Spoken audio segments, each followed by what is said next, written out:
गया था कि महाराष्ट्र में जो लॉकडाउन है या फिर जो लॉकडाउन की पाबंदियां अभी उन्हें और बढ़ाया जाए। इस बीच एक बड़ी खबर एक और आ रही है, वो ये कि कोरोना महामारी के बीच प्रधानमंत्री नरेंद्र मोदी ने वायुसेना चीफ मार्शल आरकेएस भदौरिया से मुलाकात की है। इस मुलाकात में वायुसेना जिस तरीके से दिन रात लगी हुई है इस कोरोना काल में जो मदद कर रही है उसकी तैयारियों का प्रधानमंत्री ने न केवल जायजा लिया बल्कि उन्हें ब्रीफ भी किया गया है। रविंद्र इस वक्त हमारे साथ मौजूद है। रविंद्र, क्या डिटेल है इसकी?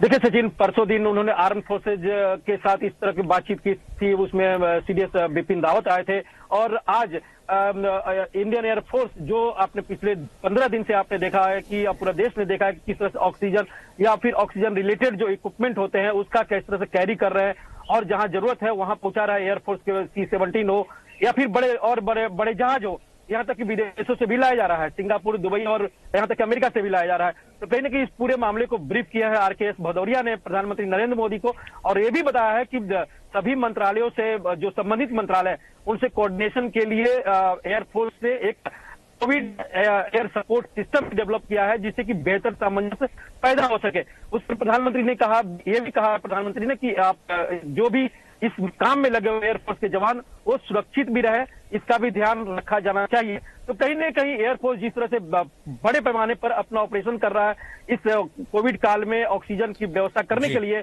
या ऑक्सीजन इक्विपमेंट की व्यवस्था करने के लिए, उस सारे मामले की ब्रीफिंग आज आरकेएस भदौरिया ने प्रधानमंत्री नरेंद्र मोदी को की है। ठीक है डॉक्टर अंशुमन, एक रिएक्शन जो इस वक्त की जो बदलती हुई स्थिति है उसके ऊपर आपका भी मैं लेना चाहूंगा। एक तरफ महाराष्ट्र की आपने दोनों खबरें देखी जो कि मैंने बताई है और दूसरी खबर जो प्रधानमंत्री लगातार मुलाकात कर रहे हैं और जो चीजों का जायजा ले रहे हैं। जी, महाराष्ट्र में जो लॉकडाउन एक्सटेंड किया है या वैक्सीनेशन को उन्होंने जो भी टेम्पररी कहा है होल्ड करने की तरह से, ये दिखाता है कि उनकी स्वास्थ्य व्यवस्था की जो तैयारी इंतजाम वो नहीं है जो कोप अप कर पा रहे हैं। जितनी डिमांड है स्वास्थ्य व्यवस्थाओं की, इसके कारण उनको लॉकडाउन एक्सटेंड करना पड़ रहा होगा।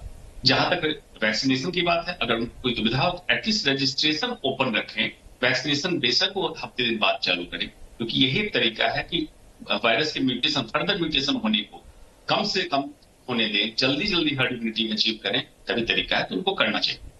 जो प्रधानमंत्री एयरफोर्स के साथ या अभी तो सिंगल विंडो क्लियरेंस जो सेंट्रल गवर्नमेंट है, प्रधानमंत्री should act as an anchor, उनको चाहिए पिवट धुरी बन जाना पूरे कंट्री के सिस्टम को, मल्टीपल विंडो क्लियरेंस हटा के जो अभी कर रहे हैं यही एक्चुअल सिस्टम है काम करने का। जो आपदा भी आई हुई है, मेडिकल इमरजेंसी है, एवरी सेकेंड हमारे लिए इंपॉर्टेंट, सेकेंड बता रहा हूं, एवरी मिनट की एवरी सेकेंड इंपॉर्टेंट है। जो कर रहे हैं अच्छी बात। और ये बहुत ज्यादा इंपॉर्टेंट है क्योंकि every second is very important, every life is important और लगातार जो स्थिति है वो बिगड़ रही है।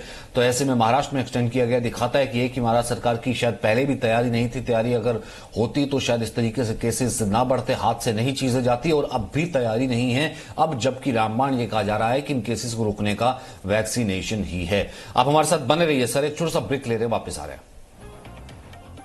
Presenting B News app available on Google Play and App Store. Download it now.